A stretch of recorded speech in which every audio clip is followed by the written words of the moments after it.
Lalu kenapa Nabi Muhammad SAW menceritakan tentang nabi-nabi itu? Nabi Muhammad kedatangannya mensucikan, karena di antara sifat Nabi maksum, mensucikan nabi-nabi yang dinodai sejarahnya. Ada nabi yang dituduh berzina, ada nabi yang dituduh mabuk, ada nabi yang dituduh mengambil istri orang. Itu diceritakan dalam kitab-kitab mereka. Maka datanglah Nabi Muhammad SAW mensucikan nabi-nabi itu. Jadi jangan katakan, oh ini nabi yang terakhir copy paste aja. Kalau nabi yang terakhir itu copy paste, berarti riwayatnya sama saja. Kedatangan Nabi Muhammad SAW menceritakan kisah nabi-nabi sebelumnya dengan mengkritisi berbagai macam tuduhan miring terhadap nabi-nabi itu, meluruskan kembali sejarah. Maka yang diceritakan Nabi Muhammad SAW dalam Al-Quran lebih detail, lebih lengkap. Ambil contoh Nabi Isa alaihissalam, satu dalam surat Ali Imran, Ali keluarga, Imran punya istri bernama Hannah punya anak bernama Maryam punya anak bernama Isa alaihissalam. Lengkap detail tentang Nabi Isa. Satu lagi setelah surat Al-Kahfi, surat Maryam, bagaimana detailnya kelahiran Nabi Isa, selengkap-lengkapnya. Masa yang copy paste lebih lengkap daripada naskah asli? Nah, itu jadi banyak tuduhan-tuduhan itu mesti dibantah dengan pemikiran. Ilmu dibantah dengan ilmu, argumen dibantah dengan argumen. Emosional tidak menyelesaikan masalah. Kedatangan Nabi Muhammad SAW menceritakan nabi-nabi yang sebelumnya, meluruskan sesuatu yang menistai kepribadian para nabi, melecehkan, menodai. Maka Nabi Muhammad SAW mensucikan agama ini, menyempurnakannya. Al-yawma akmaltu lakum dinakum, hari ini kusempurnakan agama kamu. Wa atmamtu alaikum ni'mati, kusempurnakan nikmatku. Wa raditu lakumul islam madina, aku ridai bagi kamu agama Islam sebagai agama kamu. Yang ketiga, Nabi Ayub alaihissalam, wa kadzalika najzil muhsinin, dia termasuk orang yang ihsan. Maqam yang paling tinggi ihsan, iman, Islam, ihsan.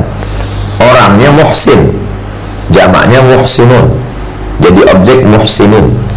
Wa kadzalika najzil muhsinin, demikianlah kami beri balasan kebaikan kepada orang yang sudah sampai pada maqam ihsan. Nabi Ayub sampai ke level itu. Keluarganya sakinah mawaddah warahmah, anak-anaknya soleh dan solehah, sehat-sehat, kebunnya subur, ternaknya melimpah ruah, rezekinya banyak. Balasan dari Allah SWT atas kebaikannya. Tapi di sisi lain itu juga ujian. Nah, ini perlu kita luruskan mindset pikiran kita. Kita selalu mengatakan kalau punya anak, punya istri, punya keluarga, punya rumah, punya kebun, punya harta, nikmat. Kalau sakit, kalau mati, kalau rugi, kalau miskin, kalau susah, laknat. Tidak begitu cara pandangnya. Anak ujian. Innama amwalukum wa auladukum fitnah, sesungguhnya harta kamu dan anak kamu adalah ujian. Wala nabluwannakum bisyai'in, kami akan menguji kamu.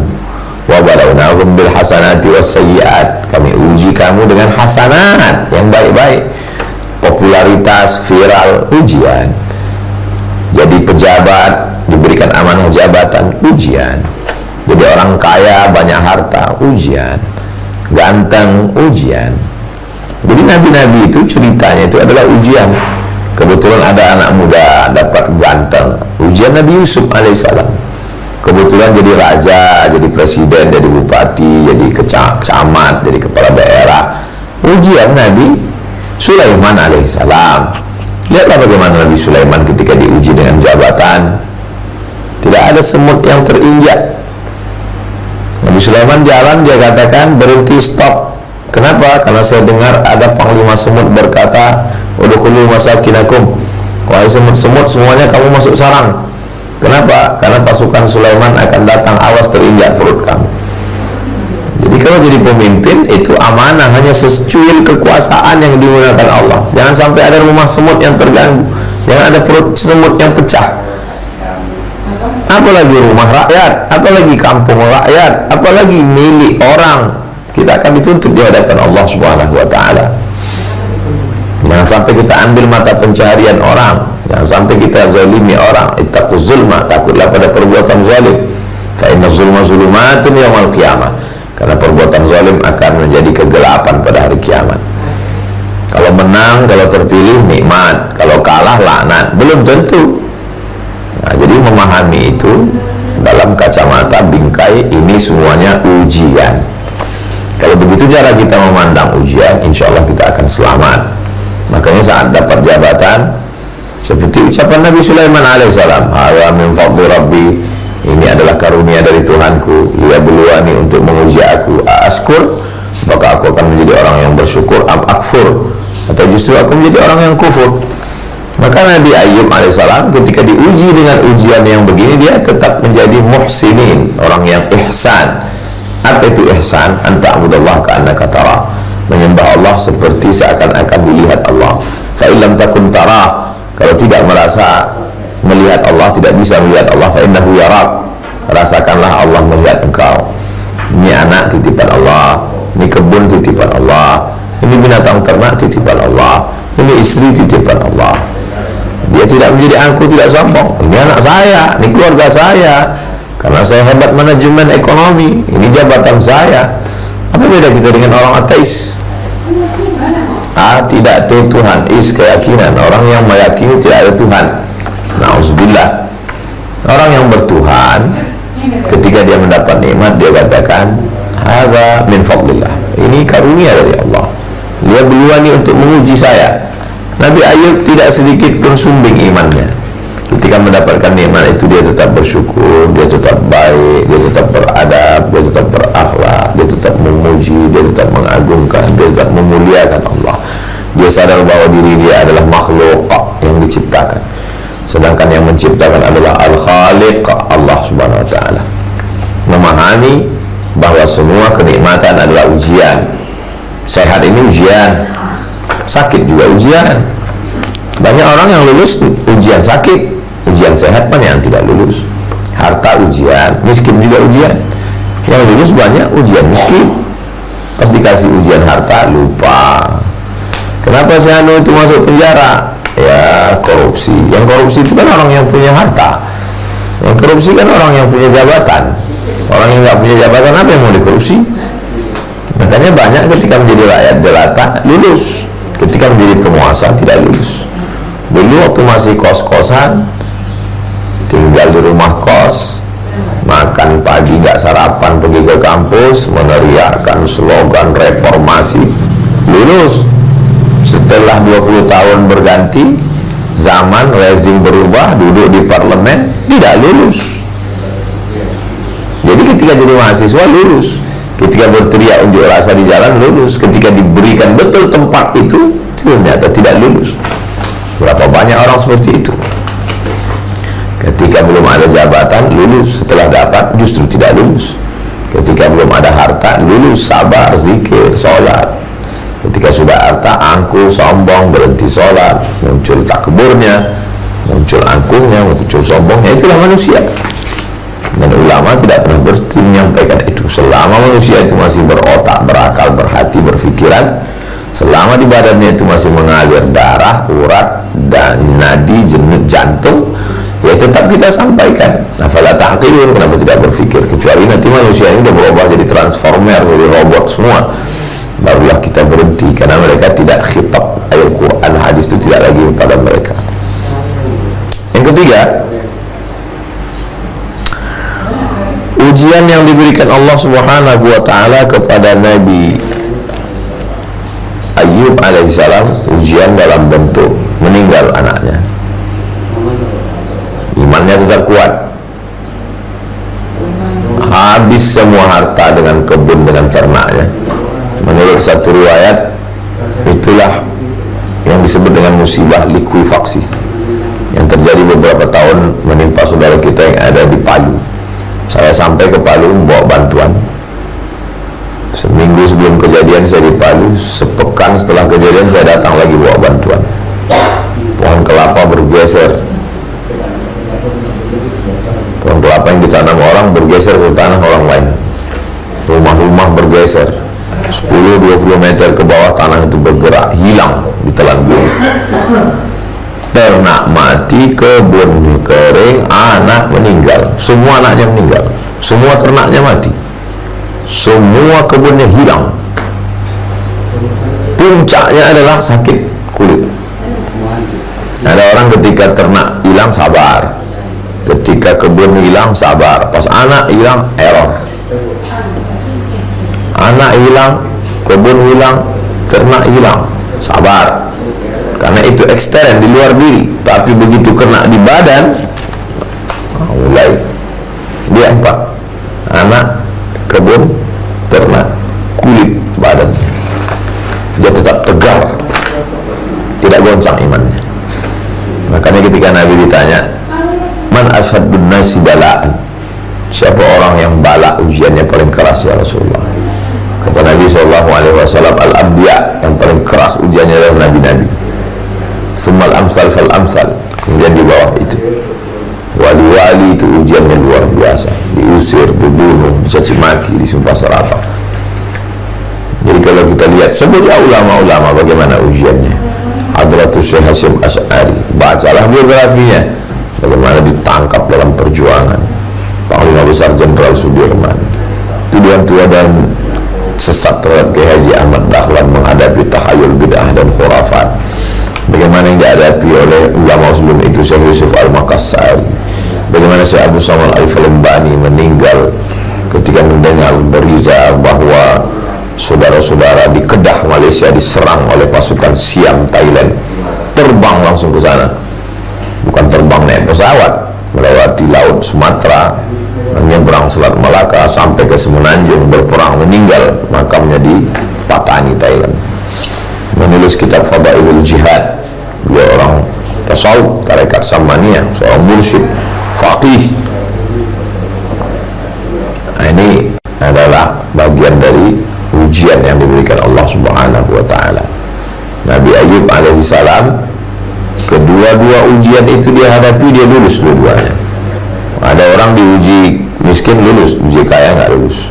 Ada orang pas diuji kaya lulus, bangun masjid, beri santunan fakir miskin, anak yatim, dermawan. Begitu bangkrut, mabuk, nggak kuat menghadapi. Dulu dihormati orang, dulu disanjung orang, dulu dimuliakan orang, sekarang dihina orang, tak dihormati orang, nggak siap mental, akhirnya mabuk, sakau. Beliau tidak. Saat miskin, saat kaya bersyukur, saat miskin bersabar. Itulah Nabi Ayub alaihissalam. Lalu kemudian pelajaran yang keempat, akhlak, adab Nabi Ayub alaihissalam. Tidak sekalipun Nabi Ayub berdoa mengadu kepada Allah, ya Allah, ternakku mati, kebunku mati, anakku mati, aku kena penyakit kulit, tidak ada. Satu-satunya ayat yang bercerita tentang Nabi Ayub berkeluh kesah kepada Allah, perhatikan bunyinya baik-baik. Buka nanti surat Sad ayat 42. Buka nanti surat Al-Anbiya ayat 83. Mohon maaf, surat Al-Anbiya ayat 83. Anni, sesungguhnya aku, masaniya dur, aku kena penyakit. Dur sesuatu yang mudarat. Dia tidak sebut nama penyakitnya. Aku terkena, tersentuh. Anni masaniya dur. Bahasanya lembut sekali. Dia tidak katakan ana musab bil marad, saya kena penyakit, tidak. Aku tersentuh oleh sesuatu yang memudaratkan. Bagaimana kabar kamu? Saya sakit Pak Ustaz. Kamu bagaimana? Anni massaniyad dur. Aku disentuh oleh sesuatu yang tidak menyenangkan. Wa anta arhamar rahim. Engkau maha penyayang di antara yang sayang. Nggak ada dia bilang sembuhkan aku, sehatkan aku kan nabi kok kena penyakit, ya Allah tolong, nggak ada. Anni massaniyad dur wa anta arhamur rahimin. Aku disentuh oleh sesuatu yang memudaratkan. Engkau maha pengasih penyayang di antara kasih dan sayang. Seperti kata sindiran. Misalnya ada tetangga kita, dia lagi nggak punya uang, terus datang ke tetangga sebelah. Kalau yang kurang adab, dia katakan, aduh saya udah nggak makan 3 hari, kasihlah saya duit. Tapi kalau orang yang lembut, saya sedang mengalami sesuatu yang tidak menyenangkan. dan engkau adalah orang yang paling kasih dan sayang di antara semua tetangga yang ada di sini. Lembut halus. Dan tetangga yang kenal itu pun langsung merasa, oh, apa yang bisa saya bantu. Begitulah Nabi Ayub merayu Allah SWT. Rabbi anni masani ad-dur. Aku disentuh sesuatu yang memudaratkan, maksudnya penyakit. Wa anta arhamur rahimin. Engkau maha pengasih, maha penyayang. Engkau diantara yang paling sayang. Orang tua sayang, anak sayang, tapi engkau paling penyayang. Semuanya kasih. Engkau yang paling kasih dan sayang. Maka ini bagus sekali dibaca ketika kita sedang sakit.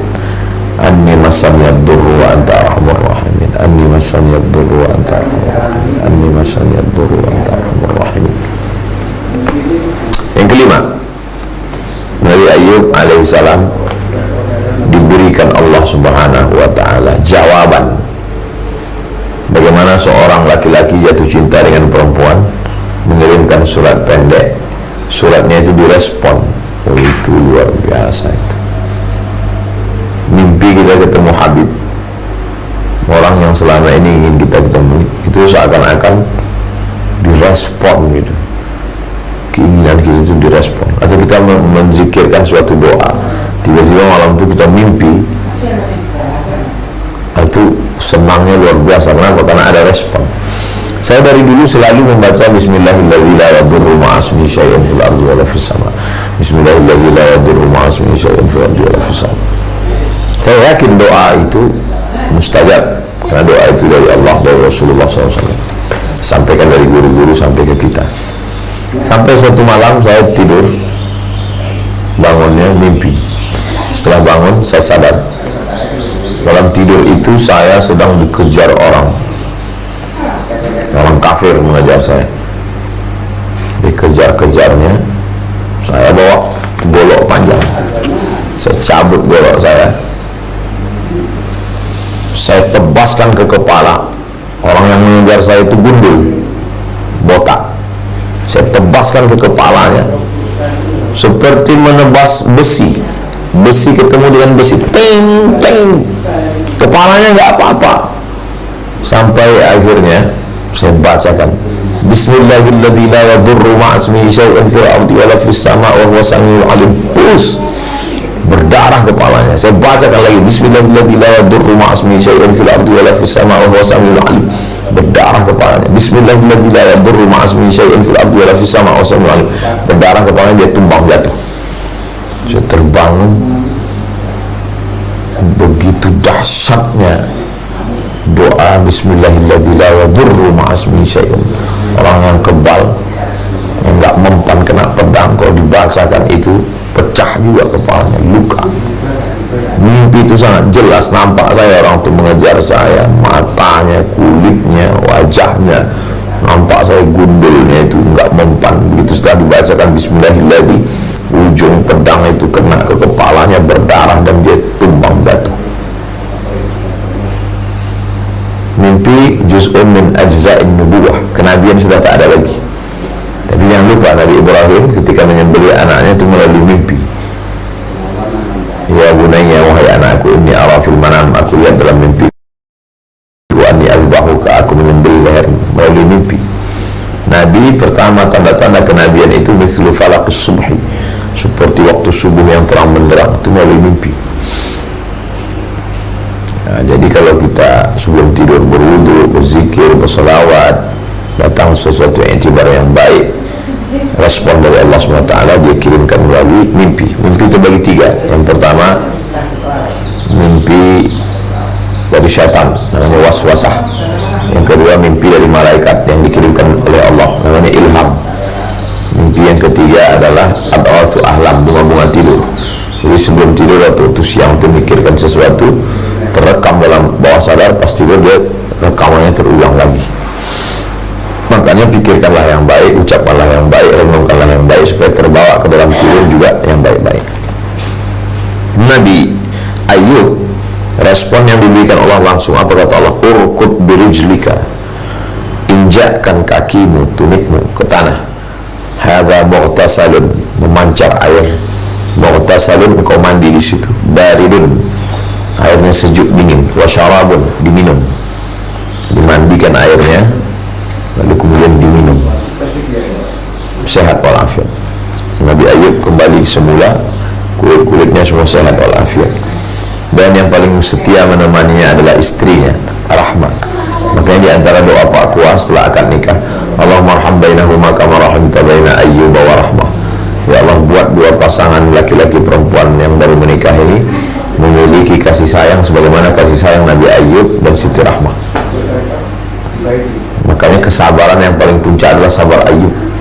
Orang selalu mengatakan isbir sabar Ayub, sabar ya sesabarnya Nabi Ayub. Puncak kesabaran.